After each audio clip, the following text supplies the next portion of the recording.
Hong Kong may raise storm warnings to number 3 by tomorrow as Typhoon Puddle nears. Ready, set, go. Sports fans can start grabbing tickets for the national games on August 28th.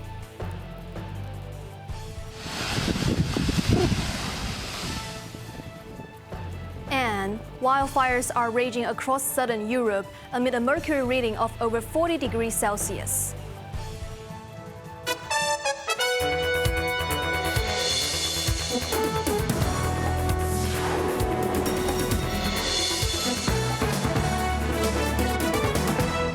Good evening. You're watching Cable News. I'm Evelyn Bai. As Typhoon Puddle is edging closer to Hong Kong on its way toward mainland, the observatory may escalate warnings to signal number 3 by tomorrow morning, as the standby signal number 1 will remain in force through today. Meanwhile, local airlines have cancelled or delayed multiple flights to and from Taiwan.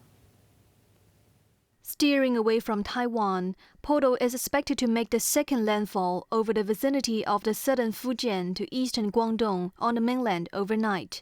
The typhoon will maintain a distance of over 400 kilometers from Hong Kong today, according to the observatory.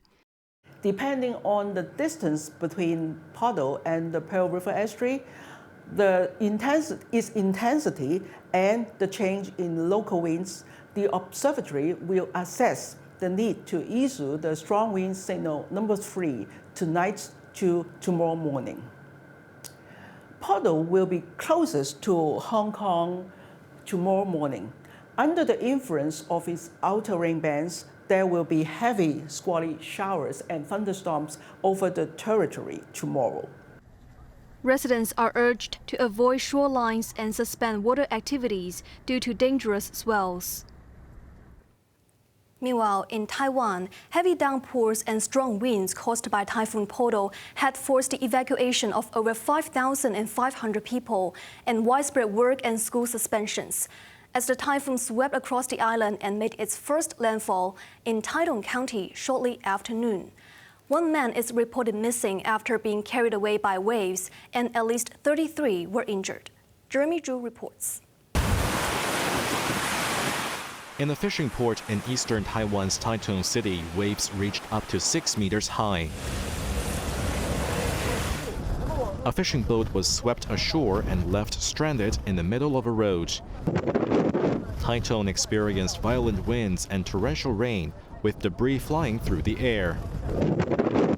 A petrol station had its roof torn off by the gales, while the hospital's emergency room glass doors were blown in, causing ceiling damage inside. Meanwhile, the offshore islands of Green Island and Orchard Island recorded gusts reaching the highest level of 17. On Green Island, a resident's metal-roofed house was blown down and mountain streams were seen blown up to the sky like smoke due to the extreme winds. In a township in Hualien, a mudslide was triggered by the relentless rain. Authorities evacuated over 800 villagers as a precaution, relocating them to shelter in a sports center. The typhoon made landfall in Taichung at 1 p.m. local time. All domestic flights in Taiwan have been cancelled, while multiple flights between Hong Kong and Taiwan have been delayed or scrapped. 4 ferry routes linking Xiamen, Kinmen, Quanzhou, and Matsu have also been suspended. Jeremy Zhu, Cable News. Sports fans mark your calendars. With the national games on the verge to happen in November, the first batch of tickets is set to go on sale on August 28th, including events in Hong Kong. Prices ranging from affordable $30 to a premium $800. Cheryl Yun has more details. Co-hosted by Hong Kong, Guangdong and Macau, the national games in November boast a total of 5 million tickets up for grabs. Ticket prices are divided into 9 tiers, starting at $30 and capped at $800, with over half of all tickets priced below $100. The initial round of sales covers 17 events, including basketball, gymnastics, and football, as well as 4 of the 8 events hosted in Hong Kong. The remaining tickets will be available in phases in late September to early October. 以全一通或者是万一通的方式发售， Young Tak Keung, head of the National Games Coordination Office in Hong Kong, explained that tickets for local events such as fencing and cycling will be sold as day or half-day passes, allowing fans to enjoy entire competitions. To combat ticket scalping, purchases require real name registration. Officials have also implemented advanced ticketing system measures to detect unusual orders. Ticket holders are allowed to transfer their tickets once to another person, provided the transfer is completed at least 24 hours before the event begins. Cheryl Yun, Cable News. Environment Secretary Tsai Ching-wan revealed that the government is mulling alternative mosquito control methods suitable for Hong Kong to prevent further outbreaks of the virus. This may include introducing certain types of mosquitoes that fit on disease-carrying Aedes mosquitoes. Jeremy Zhu tells us more. Earlier this morning, Food and Environmental Hygiene Department personnel conducted street cleaning operations near Tai Chung Peng Street in Kwai Chung, where the latest confirmed patient lives. Taking to the airwaves, Environmental Chief Tsai Ching-wan described the current development of chikungunya cases as exceptional circumstances, requiring coordinated efforts across all district departments beyond just FEHD. Current measures include mosquito prevention and elimination within 250 meters of areas where imported case patients live, work, or spend extended periods. These include insecticide spraying and stagnant water clearance. The secretary added that the FEHD would proactively handle streets with unclear jurisdictional responsibilities.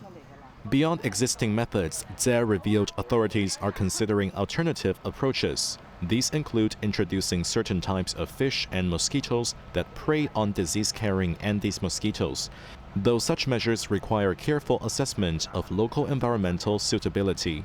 Another potential solution involves placing certain bacteria to reduce mosquitoes' ability to carry chikungunya or dengue viruses. However, this requires further preparation and laboratory testing, with implementation unlikely before next year at the earliest. Jeremy Zhu, Cable News. An infant's body was recovered from the harbor in North Point this afternoon. Police and fire services vessels were deployed after a passerby reported spotting what appeared to be an infant floating near the waterfront opposite 303 Java Road at approximately 4 p.m.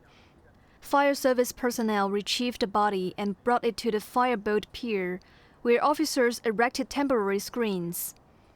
Preliminary examination confirms the deceased is a female infant. Further investigations are being conducted. National Security Police summoned the father of overseas activist Alan Keung, who is wanted under the national security law, to assist in an investigation, according to sources. Around noon, Alan Keung's father left the Tin Shui Wai Division Police Station after helping with the investigation into his son. Alan Keung, a Canada-based activist, is among 19 wanted individuals who are wanted for their involvement with the Hong Kong Parliament, an overseas group with a view to achieving self-determination and subverting the state power. Keung has a $200,000 bounty on his head. Sources said the National Security Department has been implementing a series of measures to investigate key contacts associated with the wanted persons, including disrupting networks of fugitives and their funding. Last week, Alan Keung's parents and siblings published a public statement in a newspaper, severing ties with him. Global warming is giving the Mediterranean region hotter, drier summers, as Europe is battling a convergence of record-breaking heat with mercury holdings stubbornly above 40 degrees Celsius. Meanwhile, wildfires torching through southern Europe have claimed multiple lives while displacing thousands. Kun Ting-yang shares more. Spain faces the most severe crisis. Extremely dangerous red alerts are in place after temperatures hit 44 degrees yesterday, with forecasts predicting a searing 49 degrees this week. Over 30 wildfires have forced 6,000 evacuations across the country. The situation turned tragic when a staff member at an equestrian center near Madrid was killed as fires fueled by powerful winds reaching 70 kilometers per hour spread rapidly to residential areas and other facilities. Meanwhile, Italy battles its own fires. Helicopters are waterbombing near Naples, including Mount Vesuvius, where blazes have burned relentlessly for 4 days. The crisis extends into the Balkans, where Serbia, Montenegro, and Albania all reporting major active fires. This regional disaster has triggered cross-border emergency assistance among European nations. Citizens across the affected regions are taking desperate measures to cope with extreme conditions. Public spaces near lakes and rivers have become crowded with people seeking relief through water activities. Business establishments are adapting their operations, with restaurants installing large spray fans and misting systems to provide customers with cooling relief. Quentin Yang, Cable News. As part of U.S. President Donald Trump's order to liberate Washington, D.C., National Guard troops have started patrolling on the streets of the nation's capital. The White House also suggested that the federal takeover of local police may last longer than 30 days. Jamie Liu reports. The first of some activated 800 National Guard soldiers have arrived in Washington, D.C. as part of U.S. President Donald Trump's order to tackle crime and homelessness in the city, making it safe and beautiful again. Several armored vehicles were seen near the Washington Monument, according to CNN. Federal officers were also spotted outside D.C.'s train hub Union Station. About 850 federal law enforcement personnel had arrested 23 people in the city, according to the White House. It said these people were detained on charges including homicide, gun and drug crimes, as well as drunk driving. Trump's order also included federalizing the district's police force. However, the White House suggested that it could last longer than 30 days following evaluations. Under U.S. laws, extending federal control past that time would require congressional approval. Addressing homeless encampments, authorities said people living there can leave, go to a shelter, or enter addiction treatment. But if they refuse, they could face fines or jail time. D.C. Mayor Muriel Bowser met with Attorney General Pam Bondi at the Justice Department to discuss the police takeover. Bowser, who has denied crime is out of control in her city, repeated her criticism against Trump's actions, calling it an authoritarian push. The Democratic mayor called on D.C. community leaders to help elect Democrats to the House as a way to push back against the Trump administration. Jamie Liu, Cable News.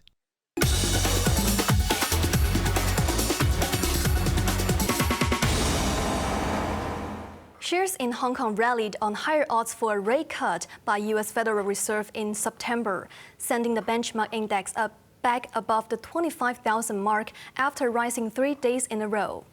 After opening up 206 points, the Hang Seng Index extended its rally to close at the highest point of the day. The Hang Seng Index ended the day up 643 points. Top ATIC stocks of the day. Tencent was up $26.50. Checker Fund was up 60 cents. BYD was up $3.70. SMIC was up 90 cents. Foreign exchange against the Hong Kong dollar. Canadian dollar 5.70. Australian dollar 5.14. On to the weather now. Becoming cloudy with showers increasing gradually overnight. Heavy squally showers and thunderstorms tomorrow. Showers will be more frequent in some areas at first. Temperatures will range between 26 and 29 degrees. That's our news tonight. I'm Evelyn Bai. Thanks for watching and good night.